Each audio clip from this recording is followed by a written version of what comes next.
Dodgers best the Twins 10-3 in this series opener. 2-game set at Dodger Stadium.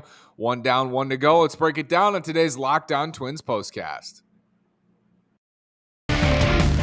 You are Locked On Twins postcast, part of Locked On Sports Minnesota, your team every day.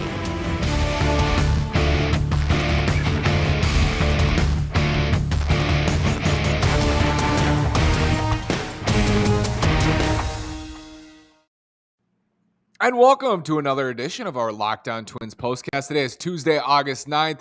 I'm the host of Locked On Twins, Nash Walker, here with writer and reporter at Access Twins, Mr. Brandon Warren.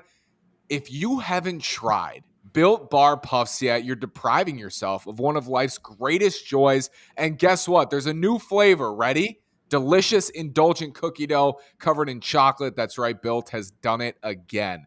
Go to Built.com, use promo code LOCKED15, and get 15% off your order. Use promo code LOCKED15. Brandon, Twins fall to the Dodgers at Dodger Stadium. Joe Ryan, Julio Urías tonight. And Urías was fantastic for 7 innings against this Twins lineup, a lineup that is worse against left-handed pitching this year, and I think that's even more pronounced without Kyle Garlick. Well, you say it's August 9th where you are, but it's August 10th where I am.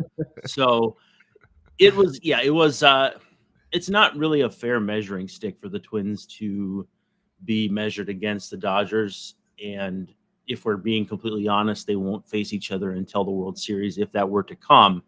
But it was a good indication of where the Twins are right now in terms of where they need to be. You can blame it on whether they're healthy. You can blame it on whether Julio Urías was very, very good. But I think the biggest thing we saw from the Dodgers tonight with 15 hits, 10 runs, and until late, just 4 for 15 with runners in scoring position, 5 for 16 as the game ended, was the depth of that team. Every player who played for the Dodgers on offense got a hit. And early on, they were getting beat by guys like Gallo, Bellinger, Muncy. And then once the rest of the team turns it on, whether it's Mookie or Freeman or the other Turner, Trey, you just don't really have that much of a chance against these guys. And so they made it look easy. It doesn't mean the Twins aren't a good team. It doesn't mean the Twins aren't going to be right where they need to be when the whistle ends at the end of the season. But it was a pretty good reality check for a Twins team that is now tied for first place with the Cleveland Guardians.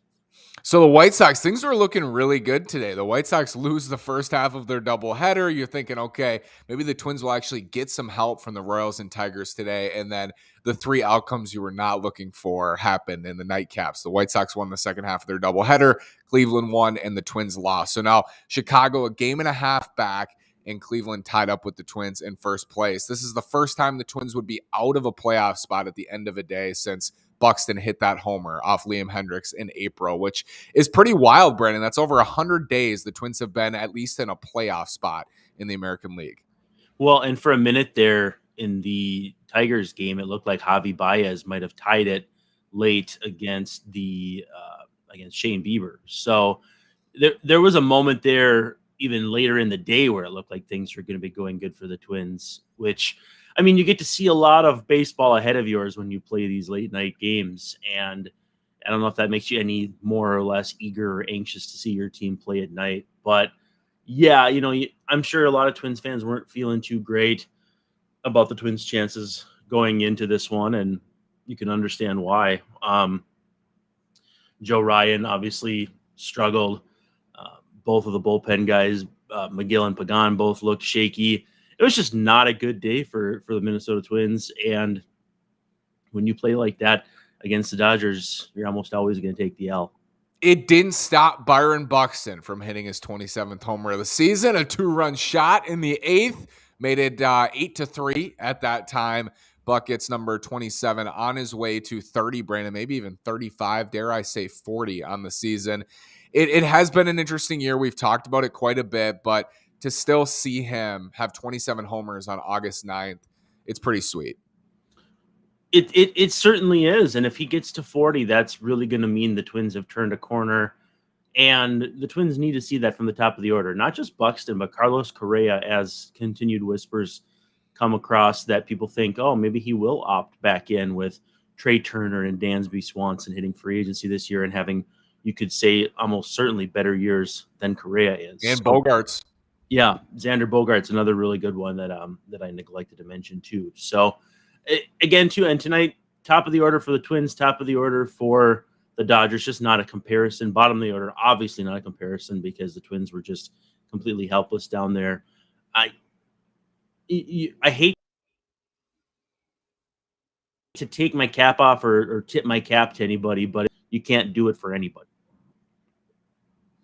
When you look at the schedule, is there a tougher circle on the schedule than these two? Probably not. On the road at the Dodgers, I still think the Dodgers are the best team in baseball. So to me, this is the toughest series of the year, and you're facing Urías with Joe Ryan on the mound. No, I do think tomorrow can be better for the Twins. Brandon, when I was looking at this series, this 2-game set, maybe expected this tonight, and then tomorrow I feel like the Twins have a chance with Sonny Gray going against Ryan Pepio. It looks like the rookie for the Dodgers. That's Kershaw's spot in the rotation. He's on the injured list. Imagine if it was Kershaw again tomorrow. That would be disastrous for the Twins. It will not be, and it looks like it's going to be the rookie Pepio, who's right-handed. Twins are better against right-handed pitchers this year, and I think they're going to have a much better opportunity Wednesday. Maybe not a good opportunity, but better, hopefully. For sure, and when you look at this team, and I was kind of thinking about this, assessing the landscape of MLB on the whole, no matter what happens in October, there's going to be some really, really, really good teams sitting at home watching the World Series wondering why it isn't them. Because the Mets and the Dodgers can't both make it. I certainly think that, either St. Louis or Milwaukee has a chance to be a pretty good ball club. The Yankees are great. The Astros are great. Whoever comes out of the Central is going to be at least very good.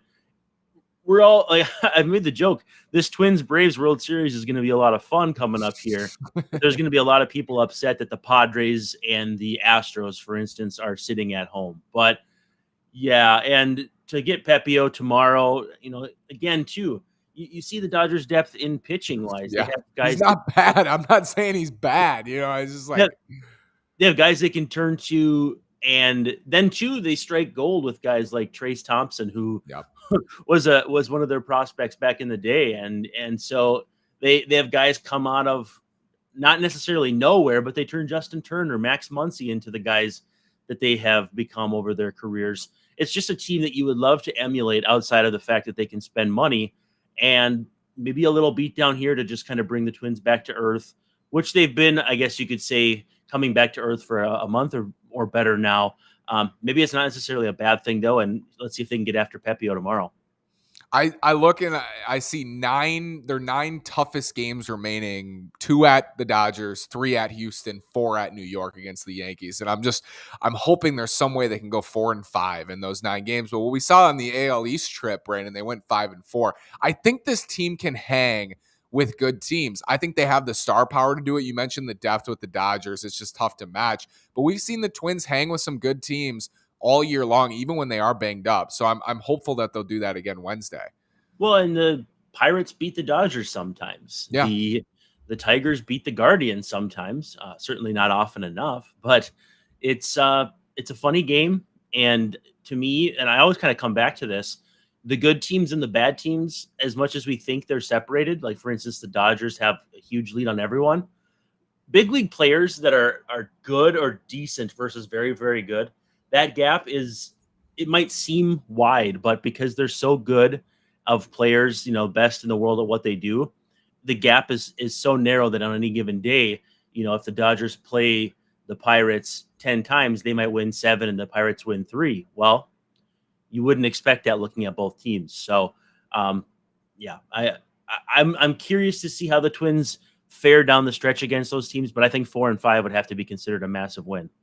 Brandon, thanks for staying up. Thanks, everybody, for watching. Thank you for your comments always. Locked On Sports Minnesota. Join us. We'll be here for the rest of the year. Can't wait. Brandon, thank you, sir.